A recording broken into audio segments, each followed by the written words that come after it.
tanpa ada koordinasi, tiba-tiba ada kegiatan di tanah mereka, penggusuran dan kepentingan untuk pembangunan kawasan IKN.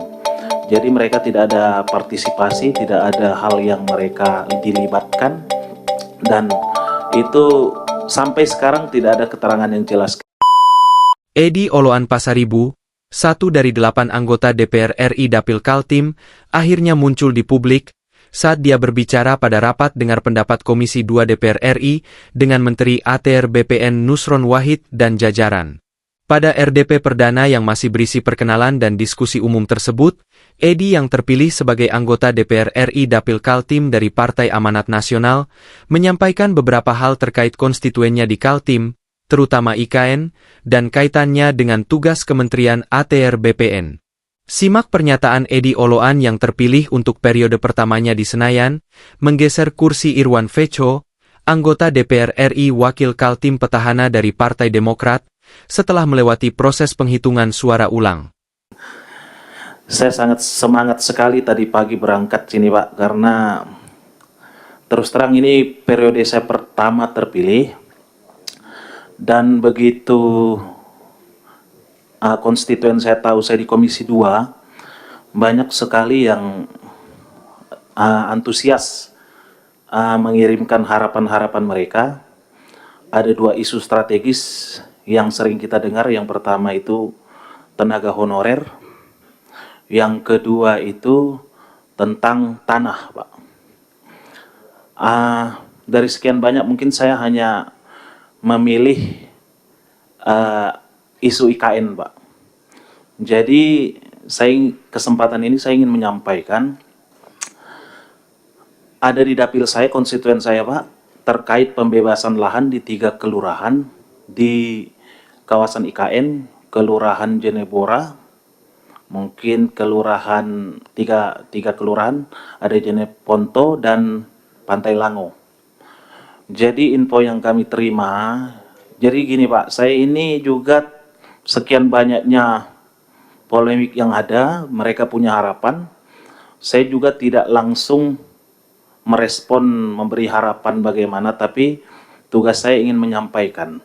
Jadi kalau memang itu ada masalah, saya ada hak-hak mereka yang mereka merasa terjolimi, mereka tidak diakomodir, ya tentunya saya akan advokasi. Tapi kalau memang sudah aturannya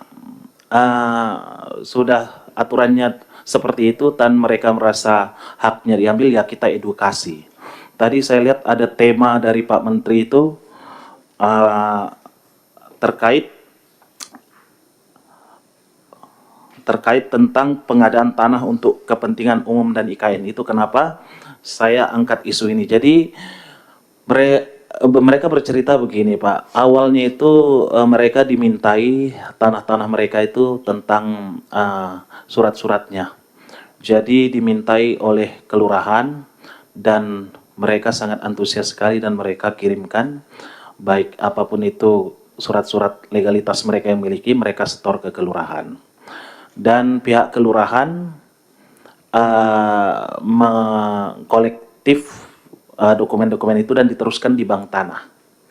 Tapi tanpa ada koordinasi, tiba-tiba ada kegiatan di tanah mereka, penggusuran dan kepentingan untuk pembangunan kawasan IKN. Jadi mereka tidak ada partisipasi, tidak ada hal yang mereka dilibatkan, dan itu sampai sekarang tidak ada keterangan yang jelas, ganti rugi, tukar guling.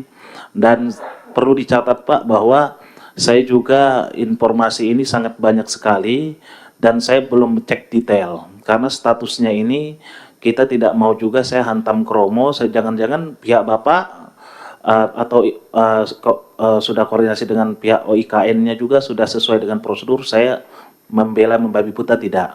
Cuma harapan saya supaya gini Pak, sebentar lagi ini mungkin saya kunker juga di dapil saya punya data-data itu. Karena kami butuh memberikan penjelasan, kami juga ingin berperan terhadap keluhan-keluhan masyarakat di sekitar IKN. Jadi itu 3 kelurahan itu Pak, tolong dicatat. Dan saya berharap juga tidak dalam waktu lama, mungkin bulan depan saya sudah ke dapil, saya bisa dapat penjelasan. Yang kedua, Pak, saya juga ingin, kemarin sempat kita diskusi, bagaimana setiap anggota Komisi 2 ini, saya nggak tahu ini, karena ini periode pertama saya, kita juga berperan aktif jika ada pembagian-pembagian sertifikat gratis, dan kami, konstituen-konstituen kami, mungkin di dapil-dapil kami kebetulan ada datanya masuk, kami juga terlibat dalam situ pembagiannya, Pak. Karena itu cukup memberikan efek elektoral secara pribadi kami, dan kami juga indikator kinerja kami, Pak. Dan mungkin dua saja dari saya, pimpinan. Terima kasih.